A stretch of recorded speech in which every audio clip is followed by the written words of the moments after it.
problema mais simples de colisões entre duas partículas é aquele no qual nós temos duas partículas no estágio inicial.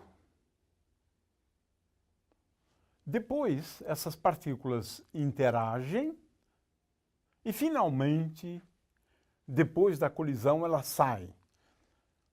Neste caso, nós vamos considerar as mesmas partículas antes e depois. Aqui eu tenho a partícula 1, aqui eu tenho a partícula 2, depois sai a partícula 1, numa outra direção, claro, e a partícula 2.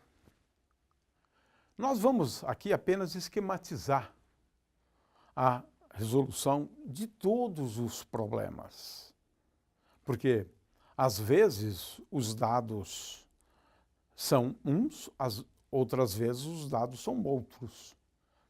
Então não há como dar uma receita aqui para resolver um problema especificamente.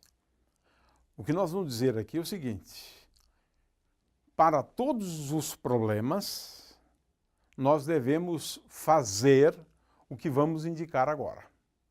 Agora, qual o caminho mais conveniente depende de problema para problema.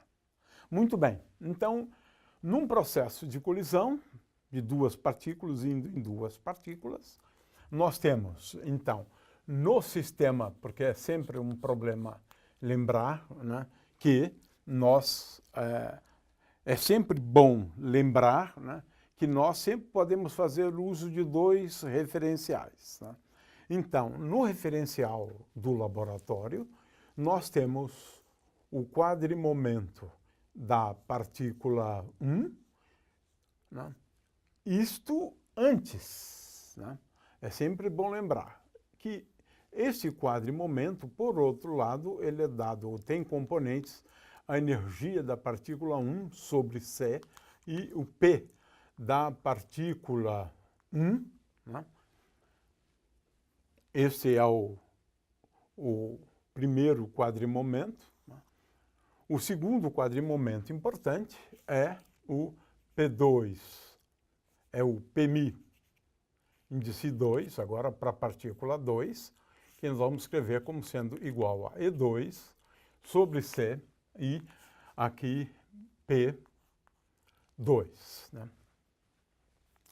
De forma que temos aqui os dois primeiros quadrimomentos, da partícula 1 e da partícula 2. No estágio final, eu tenho P'Mi1 igual a E'1 sobre C e, finalmente, P índice 1, né, linha. E, finalmente, P'Mi2 da partícula 2 igual a E'2 sobre C e P'2. Então, eu tenho que montar como os dados do problema em apreço este, ou este e este, ou este e este. Tudo depende dos dados do problema. De qualquer maneira, você coloca os dados onde você tiver condições de colocar. Tem os dados e o que não é dado é incógnita. Então, se P1 não é dado, coloque apenas P1. Posso também usar o sistema centro de massa. Nesse caso, tudo se passa com um índice. É tudo igual, né? Mas eu coloco o centro de massa como índice aqui. P'Mi2 centro de massa e a mesma coisa para P'I Mi centro de massa e P'I2 Mi centro de massa. Então, eu tenho quatro quadrivetores importantes. 1, 2, momento energia da partícula 1, momento energia da partícula 2. Antes, momento energia da partícula 1 e da partícula 2. Depois, posso usar o sistema do laboratório, eu posso usar o sistema centro de massa. Então, é importante que se entenda, num determinado problema, quais são os dados. Quais são os dados? É dado P1, às vezes P1 é igual a 0. A partícula 1 está em repouso, às vezes a partícula 2 está em repouso. Você pode escolher uma ou outra. A partícula 2 em repouso. Então você precisa realmente escrever, né, aqui as incógnitas e aquilo que você já tem conhecimento. E agora, como é que se resolve o problema? Bom, o que é básico é sempre Pmi, que é igual a Pmi, que é igual a Pmi 1 mais Pmi 2 e definir, né, P'Mi, que é igual a Pmi 1' mais P'Mi 2.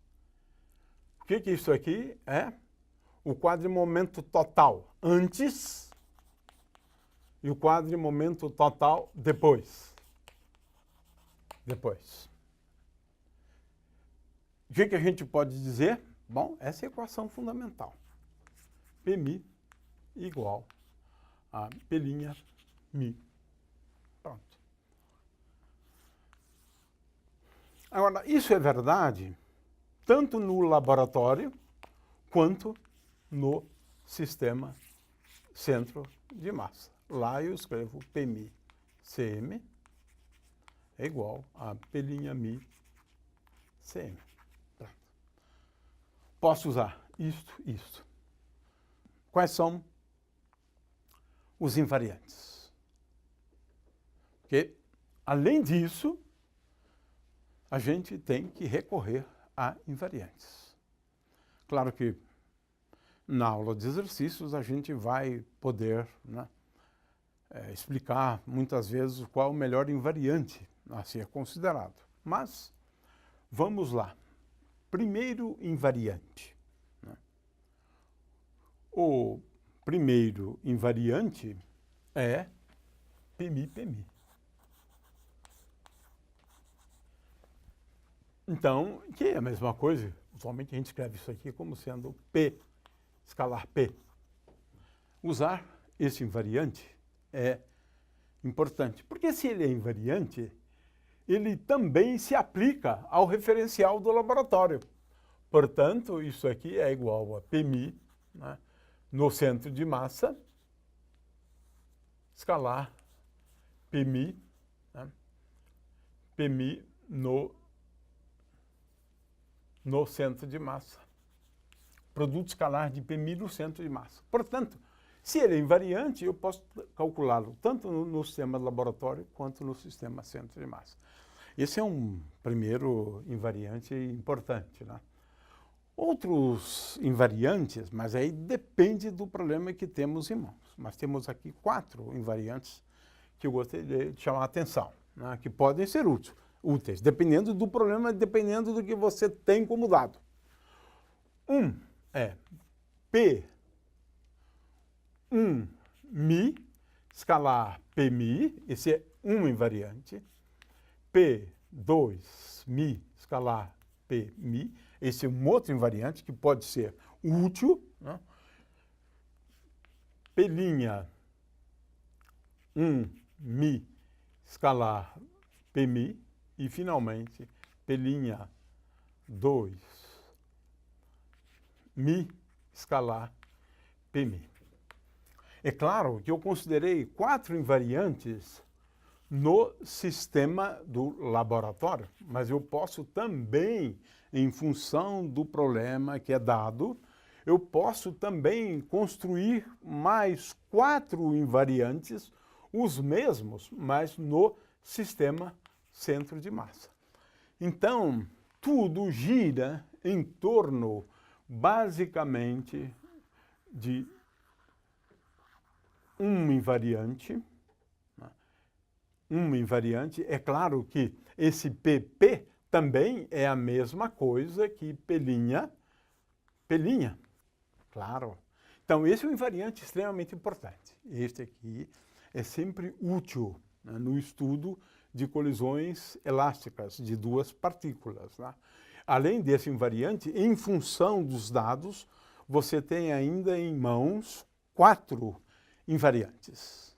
E a partir destes dados, em princípio, é possível determinar as energias das partículas no estágio final e os momentos das partículas no estágio final. Mas, de qualquer maneira, aqui temos um esboço de como encaminhar todos os problemas envolvendo colisões relativísticas de partículas, desde que sejam colisões relativísticas elásticas.